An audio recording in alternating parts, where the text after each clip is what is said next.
Hello, and welcome to the Europe at War podcast. Episode 2.3, The Battle of Bautzen begins.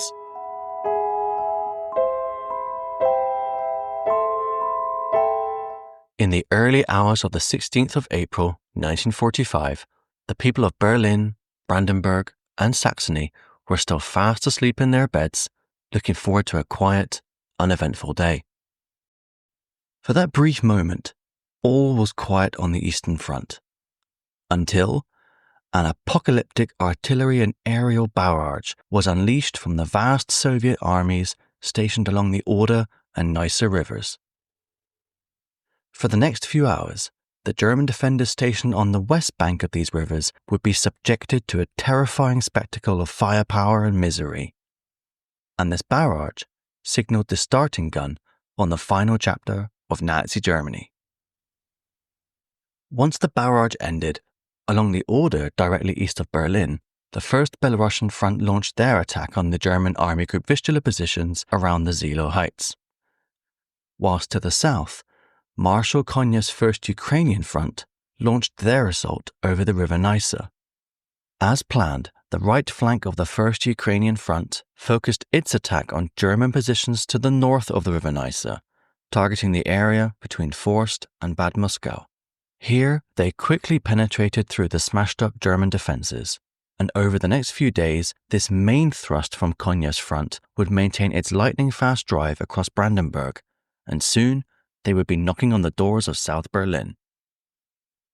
To the south, Konev's left flank, meanwhile, also prepared itself for its assault across the River Neisse, and as soon as the barrage ended, the Polish Second Army and their Soviet allies of the 52nd Army launched themselves across the river, focusing their attack between the towns of Bad Muskau and Rothenburg. Operation Lausitz, the Polish-Soviet invasion of Saxony, had begun. The first to cross the river were the 7th, 8th, and 9th Infantry Divisions of the Polish Second Army, followed closely by troops from the 254th Rifle Division from the Soviet 52nd Army. The Polish and Soviet troops faced little opposition when crossing the river as the dazed Germans tried to recover from the bombardment they had just faced. The Polish-Soviet crossing was also helped by the fact that the river was only 15 meters wide and 1 meter deep in some sections. The hapless task of defending this sector had been bestowed upon the elite Brandenburg Division, and whilst they had anticipated and prepared as best they could for the impending attack, they had little hope of holding off the combined manpower and firepower of two Polish and Soviet armies for long. And given that most of their defense positions had been reduced to rubble in the initial bombardment, there was little they could do but fall back and try to re-establish a new defensive line. As the Germans tried to pull back, however, some were immediately swarmed by the incoming enemy troops, and some German units were surrounded and completely eliminated. The survivors escaped to the rear defensive lines. The situation was clear. The German defences along the River Neisse lay in tatters. Whilst the German units in the centre of the defence line along the river crumbled, German divisions positioned to the south launched a counterattack at the incoming Polish and Soviet troops in a desperate attempt to seal the breach in the German lines. One of the main units carrying out this counterattack was the 1st Hermann Göring Division. This division's task was straightforward enough, as they were to act as firefighters, moving their mobile forces around quickly to close any rupture in the German lines.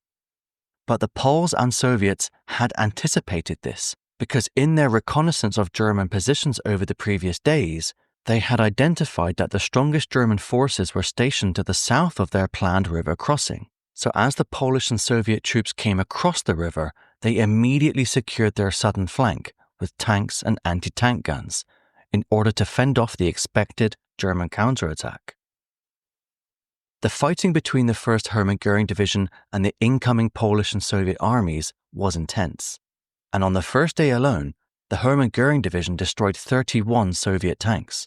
But try as hard as they could not seal the gap in the German defences, and soon a gaping hole had been opened through which thousands of enemy troops, tanks, and guns came pouring through. Quickly exploiting the breach, vanguard units from the Polish-Soviet armies, with the 7th Guard Mechanized Corps in the lead, pressed on with their advance towards Bautzen. The lightning speed of these vanguard units completely ruptured the German lines, cutting off many units of the Brandenburg Division from each other and from the rest of the 4th Panzer Army. By the late afternoon on the 16th, the mixed Polish-Soviet force had successfully penetrated 15 kilometers into German territory, along a stretch 8 kilometers long.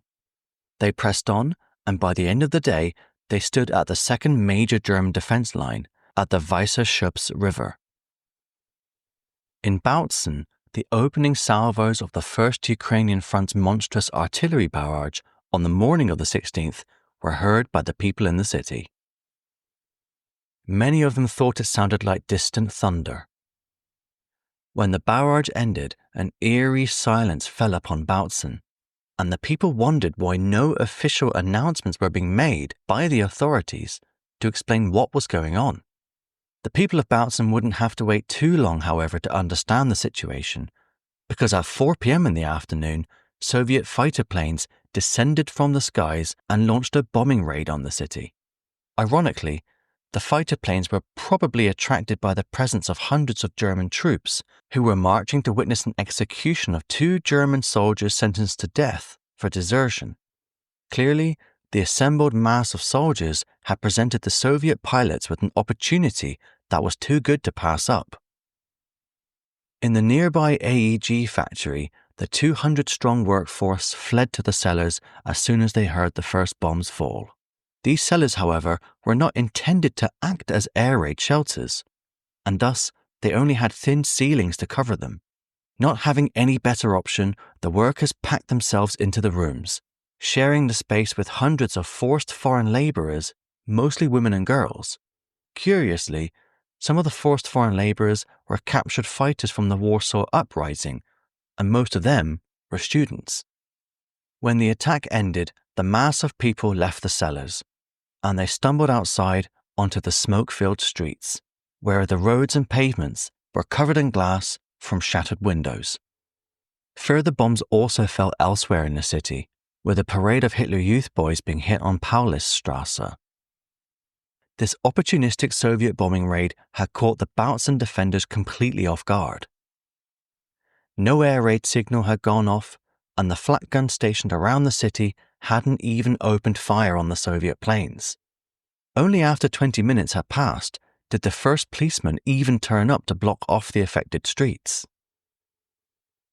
As the local woman Hanni Nedo, who was 20 years old at the time of the fighting, wrote in her diary, "On Monday, 16th of April, there was a great excitement in Bautzen. The first bombs. I was on the phone in the office and went to the window because I heard the rumble of planes. The moment I spotted the planes, I thought the ground was disappearing under my feet. There was a roar and a crash, and everything shook. Clumps of sand and dirt flew around the area and towards the window where I was standing. At the same moment, a huge mushroom cloud of smoke rose up in the direction of the railway station. The boss came running in. 'Bombs!' he shouted. 'The first bombs! Now we're going to get them too. This damn war!' Everyone added to this sense of chaos. There was only one topic on people's minds for the next few days: the bombs.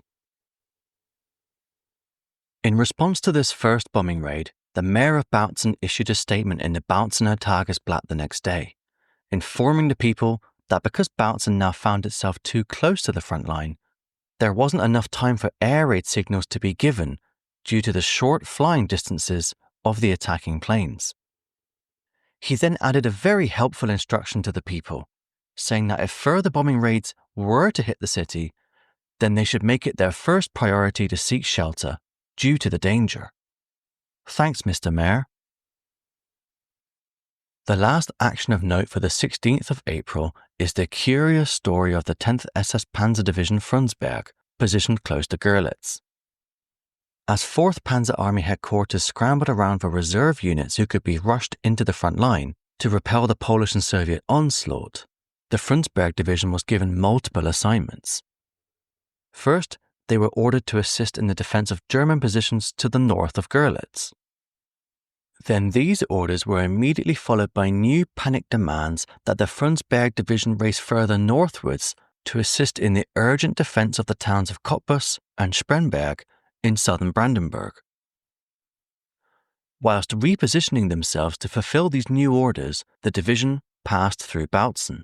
However, when passing through the city, the division realized they were starting to run out of fuel. So, in order to conserve what fuel they had and ensure that at least some elements of the division could reach the front line, it was decided that a few panzer, artillery, and reconnaissance units should sacrifice their fuel supplies. These Frundsberg units were thus stuck in Bautzen and would take part in the defense of the city in the days to come.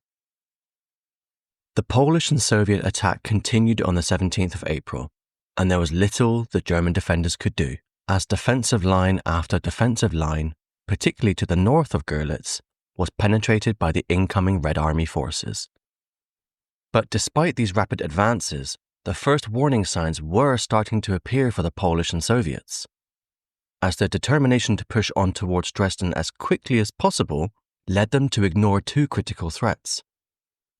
First, whilst a strong southern flank had been established by the Red Army forces when they made their initial crossing over the river the previous day, the units which had been responsible for strengthening the southern flank against German counterattacks were then redeployed to join the armoured vanguard spearheading the overall attack towards Bautzen and Dresden. As these strongly armed units rotated away from the southern flank, they left it obviously weakened. That was a crucial error, as the bulk of the strong German armoured divisions still sat opposite this southern flank. Yes, these German forces had been battered and bruised by the previous day's fighting, but they weren't completely destroyed. And as soon as these German forces regrouped for a new counterattack, well, let's not get ahead of ourselves. The second mistake made by the Red Army was their inability or unwillingness to mop up the disparate pockets of German resistance behind the front line. Because in their haste to push on and reach Bautzen and Dresden as fast as possible, many German units were simply being encircled or bypassed by the Soviet and Polish forces. This meant that dozens of pockets of German troops still existed, where they soon became a constant source of harassment to the Red Army forces, disrupting them from establishing a stable, secure, and uninterrupted front line. These two issues, when combined, meant that the southern flank of the Polish-Soviet front, rather than being a solid, impenetrable barrier, was instead becoming porous and lightly defended, punctuated by huge gaps which were starting to appear.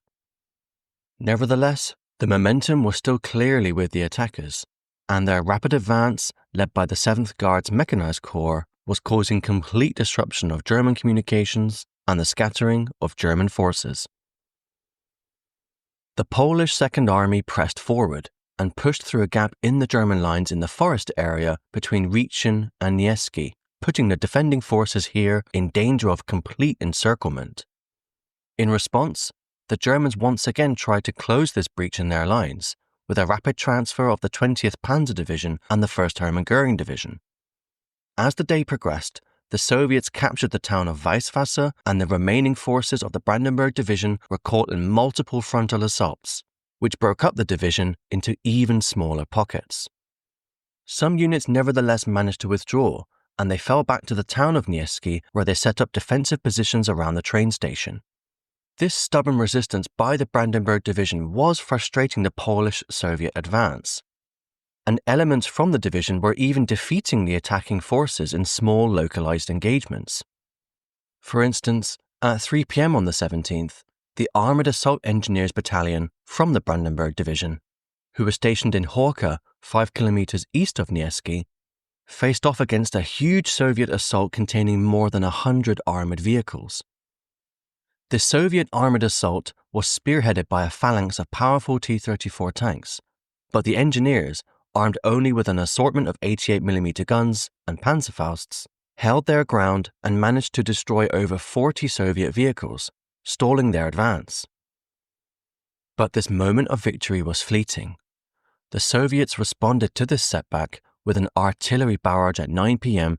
that shattered the engineers' lines, forcing them to withdraw into the Muskauer forest between the towns of Niesky and Neuhof.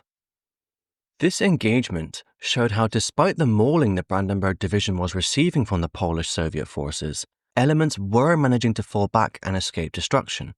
This is why the Brandenburg Division still managed to maintain some level of divisional unity, enabling it to reform itself and play a key role in the battle for Bautzen later in our story. Battles raged all day, and losses were steep on both sides. But despite their best efforts, the Germans couldn't stem the tide and establish a strong defensive line. In the afternoon, the Polish Second Army focused their attacks on the town of Niesky, which, after brutal house-to-house fighting, was captured by the Poles and pillaged. The German units who were driven from the town retreated in the direction of Bautzen, as it was clear by now that the city would be the next target in the Red Army's advance. For the Germans, all they could do was try to hold on, reorganize themselves, and establish new defense lines wherever possible. But the overwhelming might of force being brought down to bear on their broken units was leading to many scenes of panic and despair. Nevertheless, the resistance which had been shown over the past 2 days, by the Brandenburg Division in particular, was extraordinary. By the end of the 17th, the spearhead of the 7th Guards Mechanized Corps had reached the village of Jenkendorf, 30 kilometers east of Bautzen, and some elements pushed on further towards the area of Gebelzig. This put them a stone's throw away from Weißenberg, the main fortified town on the road towards Bautzen. But to judge the success of the Polish-Soviet offensive simply by looking at their successful capture of towns such as Niesky or the advance of their armoured spearhead towards Weißenberg is misleading. Because yes, whilst the vanguard of the Polish-Soviet forces was successfully breaking through German lines and capturing towns, the rear guard was neither succeeding to clear out left-behind German troops, nor were they establishing proper lines of defence, protecting their flank from the threat of a German counterattack. In Bautzen, meanwhile, in response to the Soviet air raid the previous day, many locals chose not to go to work on the 17th of April, as they realized their city would soon be on the front line. The first evacuations of women and children also began. At the same time, posters were plastered on walls, lampposts, and street signs across the city, announcing that Oberst Dietrich Höpke, in his role as garrison commander, had now assumed control of Bautzen. On the 18th of April, the Polish-Soviet forces pushed further into Saxony, and the 7th Guards Mechanized Corps advanced upon Weißenberg. By 9 a.m., they had taken the village of Buchholz to the east of the town. The Soviets then proceeded to encircle Weißenberg itself by sending the 26th Guards Mechanized Brigade in from the east and the 24th Guards Mechanized Brigade via the north and south. With these units in place, the town was surrounded on 3 sides. Weißenberg, which lay on the main road to Bautzen and Dresden, had been designated a key defense point which must be held at all costs by the Germans, given its importance to the defense of those cities. But if Weißenberg was so critical to the German defense plan, then they really should have put more effort into ensuring that the town was manned by enough well-experienced and well-equipped troops. For the truth was, the capture of Weißenberg by Soviet forces was embarrassingly easy, given that the Germans had only left a motley crew of troops to defend the town. The defense of the town was left primarily in the hands of Volkssturm units equipped with Panzerfausts and a single 88mm gun. These units positioned themselves in the houses, hoping to ambush incoming Soviet tanks. As soon as Soviet tanks came rolling in, the Volkssturm opened fire, but their lack of experience and low ammunition meant they couldn't put up much of a fight. In the end, this brief engagement led to only one Soviet tank being damaged enough to render it immovable. As soon as the Soviets returned fire, the Volkssturm units scattered, and by 9:30 in the morning they were forced to retreat, escaping westwards towards Bautzen. In their withdrawal, however, the Germans did blow up a bridge over the river Löbauer Wasser, which slowed down the Soviet advance as engineers from the 24th and 26th Guards Mechanized Brigades were then forced to chop down trees in order to create improvised bridges over the river for the Soviet tanks. Once these tanks had made it across the river, they chased the retreating Germans in the direction of Bautzen, still managing to kill many and capturing hundreds of prisoners. The Soviets didn't have everything their way, however, as to the west of Weißenberg, the retreating German forces started putting up stiffer resistance, and despite losing Weißenberg, they managed to inflict severe losses on the Soviets, with at least 50 Soviet dead and hundreds more wounded. The Soviets also lost a further 10 tanks in the fighting west of Weißenberg, and that was in large part down to the rather sudden appearance of the Luftwaffe. This attack from the Luftwaffe, launched by planes operating out of the Litten airfield to the east of Bautzen, caught the Soviets completely off guard, given the total lack of German air activity so far in the fighting. The Luftwaffe sortie was led by Hans Ulrich Rudel, the most decorated German pilot of the war, who flew over 2,500 sorties on the Eastern Front, where he claimed the destruction of over 500 tanks. The German pilots attacked the Soviets with tank-destroying Stukas, armed with 37mm cannons, and this caused havoc on the attacking Soviet armoured spearhead, as the tanks, whilst heavily armoured to the front and rear, were less armoured from the top. The Luftwaffe unit was the only one still flying the old Stukas, and in this engagement they knocked out 6 tanks and immobilised 3 more. Rudel himself added 3 more tanks to his tally. This unit would go on to claim 26 tanks overall in the next few days, as they made use of the open Saxon countryside to inflict heavy losses on the Polish and Soviet tanks advancing along open roads and fields. This proved that the Luftwaffe, in isolated engagements, could still provide key support to the outnumbered German troops on the ground. And at this stage of the fighting in the war, given the losses the Germans were suffering, any support was welcome. Nevertheless, given the overwhelming number of tanks the Poles and Soviets were able to commit to the battle, the Luftwaffe victories made barely a dent in the overall strength of the enemy's armoured forces. And despite the best efforts of the Luftwaffe, the Soviet advance couldn't be halted. The Soviet 294th Rifle Division entered Weißenberg and took over the defence of the town against expected German counterattacks, whilst the vanguard of the 7th Guards Mechanized Corps continued along the Autobahn 4 in the direction of Bautzen. By noon, the 26th Guards Mechanized Brigade was using the highway to approach Bautzen from the east, whilst the 24th Guards Mechanized Brigade was advancing just to the south of the highway. By dusk, the first elements from those brigades reached the airport at Litten, and a fierce battle erupted between the Soviets and the German defenders. The German defenders of the airport had been ordered by Bautzen commander Hupke to hold the airport at all costs, because there were artillery pieces there which, it was hoped, could be used to rain fire down upon any Soviet troops wishing to enter Bautzen itself.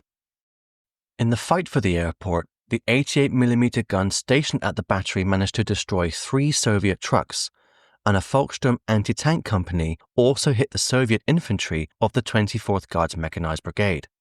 But despite the stubborn resistance offered up by the Germans defending the airport, they were soon overwhelmed by the Soviet forces, and they had to pull back to the nearby village of Neupurschwitz, south of the airport. Before withdrawing, however, they blew up the ammunition depot as well as the main hangar. The Soviets captured the airfield and immediately proceeded to destroy the 20 Luftwaffe planes still sitting on the runways, along with 3 German anti-aircraft guns stationed to the side. After taking the airfield, the Soviet vanguard, sensing the fragility of the German forces ahead of them, wasted no time in continuing their advance towards Bautzen, which now lay open to them. Speed was of the essence for the vanguard troops, as they wanted to capture the key hill of Schafberg and its important flak battery overlooking the eastern approaches to the city before darkness fell. At 10 p.m., the 13th Guards Armoured Regiment of the 24th Guards Mechanized Brigade made first contact with the Alta Bautzen defensive network, and they sent in their tanks to fire upon the inexperienced Volkssturm fighters manning the trenches. Shortly afterwards, a fierce fight for control of the Schafberg broke out between the attacking Soviet forces and the German defenders. The Germans had just been strengthened by the addition of troops from a Straf battalion or punishment company who had literally just taken up defensive positions only an hour before the Soviets arrived. The defenders resisted bitterly and they fought to the last man. But when their ammunition ran out, the Soviets made quick work of capturing the battery guns, and the Schafberg Hill fell to Soviet control around 11 p.m. Shortly after midnight, elements from the 24th Guards Mechanized Brigade advanced upon the König Albert barracks in the eastern outskirts of the city, where they immediately ran into a hail of Panzerfaust fire coming from Hitler Youth boys who had been chucked into the defense lines. Somehow, the Soviet tanks were kept at bay. So let's review where the Polish and Soviet forces and the German forces are by the end of the 18th of April. So by the end of the day, the bulk of the Polish Second Army had advanced more than 20 kilometers into German territory, and in the process, they had broken through 2 German defense lines. The Polish Armoured Vanguard, called the Polish First Armoured Corps, meanwhile had pushed further and reached the area near the village of Fürstgen, which was almost 30 kilometers behind German lines. Meanwhile, the Soviet 52nd Army, with the 7th Guards Mechanized Corps in the lead, had captured Weißenberg and now stood poised to assault Bautzen. But just as it looked as if nothing could stop the Polish and Soviet advances, the gaps between their vanguard forces and their rearguard units continued to grow, putting the success of the entire operation at risk. For the Poles, the quick advance of their 1st Armoured Corps couldn't be matched by their infantry support, and subsequently the 8th and 9th Infantry Divisions were still at Nieski, at least 10 kilometers further back. Moreover, whilst the Soviet 7th Guards Mechanized Corps, supported by the 254th Rifle Division, had successfully reached the outskirts of Bautzen, a gap of almost 15 kilometers now existed between them and the 294th Rifle Division holding Weißenberg. These gaps did not go unnoticed by the Germans. By the evening of the 18th of April, the Germans had now started reorganizing themselves from the hammer blows they had received on the 16th and 17th. And the German commanders quickly recognized that the developments on the battlefield were providing them with a golden opportunity for a deadly counterattack. When looking at the map, the German commanders could see that the Polish and Soviet armoured advance had thrust deep into German territory, and that multiple German defensive lines had been ruptured in the process.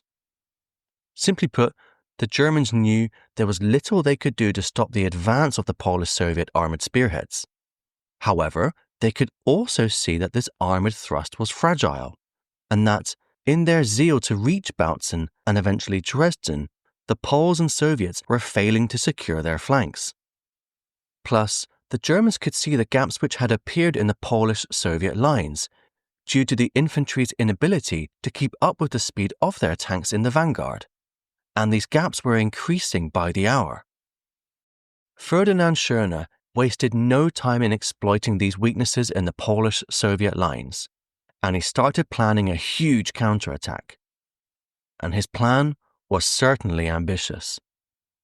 Schörner ordered that a massive German armoured counterattacking force should be assembled to smash through the Swiss cheese-like Polish and Soviet lines, advance towards the town of Spremberg in southern Brandenburg, disrupt the main First Ukrainian Front advance on southern Berlin, and ultimately prevent the capital from falling into Soviet hands.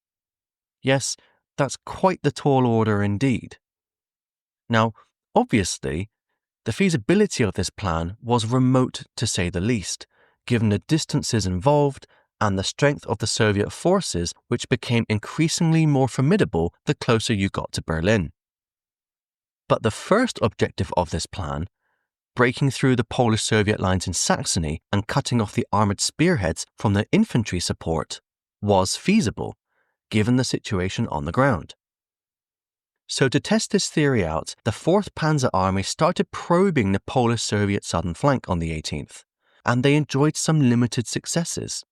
Most notably, the 20th Panzer Division, in combination with the 72nd Infantry Division, launched a successful attack towards Nieski, and the Germans managed to push back the Poles and Soviets by 4 kilometers. This limited success was the sign of bigger things to come. In Bautzen, meanwhile, at 9:30 in the morning on the 18th of April, Garrison Commander Hupke had declared an alarm level 3, which signified the impending arrival of enemy troops.